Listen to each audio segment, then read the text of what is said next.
Assalamualaikum warahmatullahi wabarakatuh.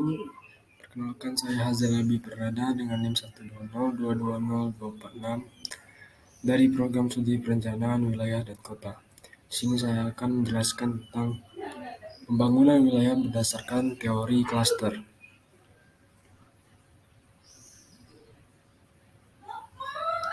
Untuk outline pembahasannya sendiri terdiri dari sejarah teori klaster, kemudian teori keunggulan kompetitif dan klaster, kemudian faktor-faktor yang mempengaruhi penentu keunggulan kompetitif.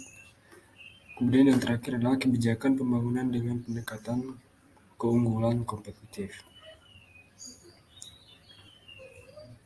Sejarah teori klaster. Lambatnya pertumbuhan ekonomi di Amerika Serikat dan adanya tekanan krisis ekonomi. Kemudian dengan adanya pendekatan tradisional untuk pembangunan ekonomi tidak berfungsi di negara tersebut. Pokok-pokok pemikiran pendekatan keunggulan kompetitif. Yang pertama, pembangunan berfokus pada keunggulan kompetitif, bukan penciptaan lapangan kerja.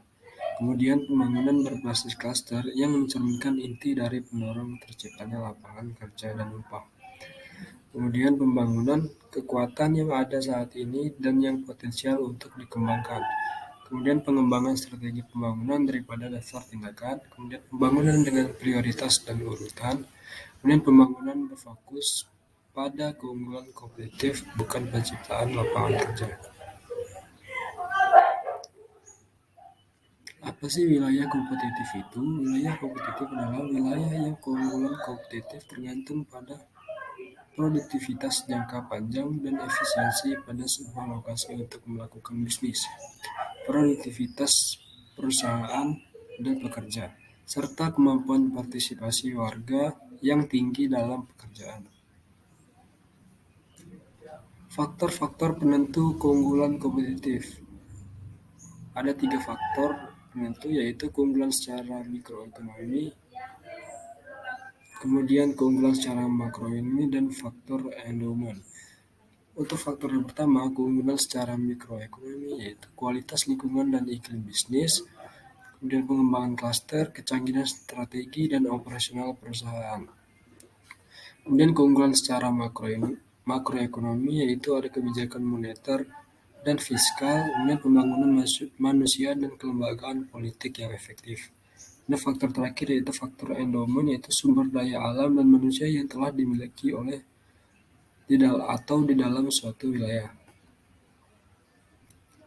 Komposisi ekonomi wilayah berdasarkan klaster, yaitu ada 2, yaitu klaster global dan klaster lokal. Klaster global melayani pasar nasional dan global, mudah terpapar kompetisi dengan wilayah dan negara lain. Kemudian untuk klaster lokal, yaitu melayani pasar lokal, sedikit terpapar kompetisi dengan wilayah lain di dalam negeri maupun luar negeri.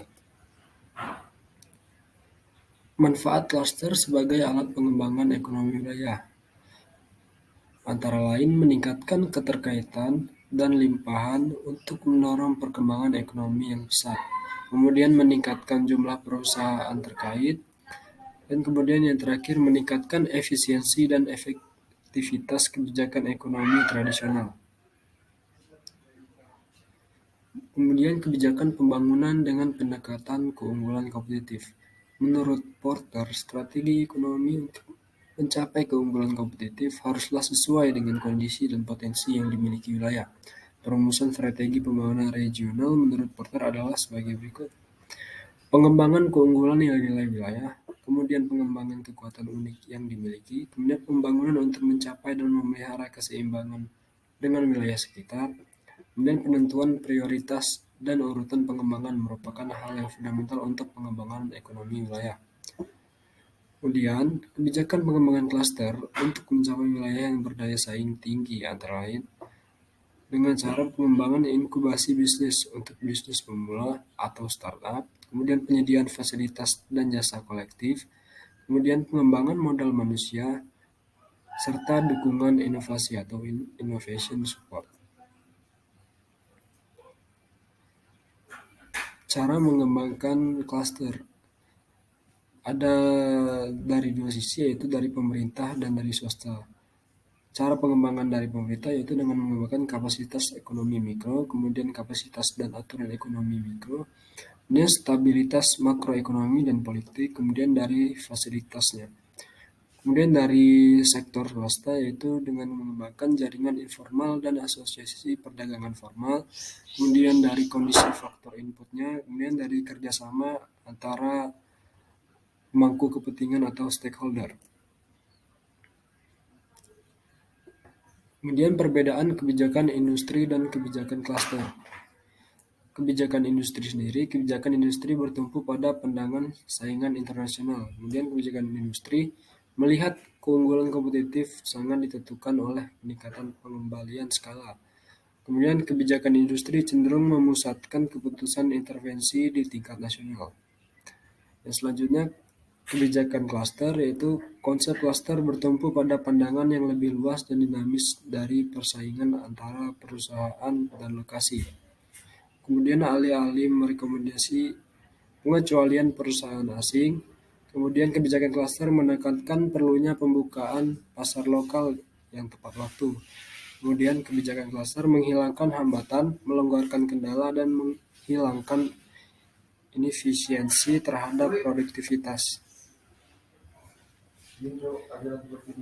Jangan kebijakan ekonomi yang mendukung pengembangan klaster, peningkatan daya tarik lingkungan dan iklim bisnis, kemudian pendidikan dan pelatihan tenaga kerja terampil, kemudian pembangunan infrastruktur sains dan teknologi, kemudian pembangunan infrastruktur fisik pendukung spesialisasi wilayah, kemudian perlindungan sumber daya alam, kemudian pencapaian standar kualitas dan lingkungan, kemudian penyediaan informasi pasar, dan yang terakhir pengembangan promosi ekspor.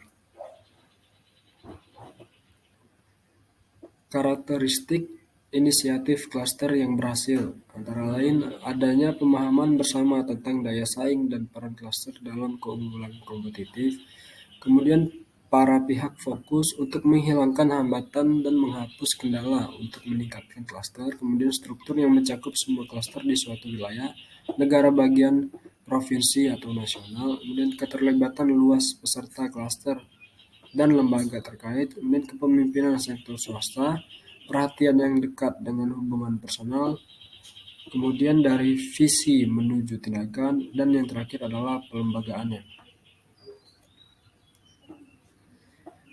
Sekian presentasi dari saya Hazel Habib Perdana. Mohon maaf apabila ada salah kata. Wassalamualaikum warahmatullahi wabarakatuh.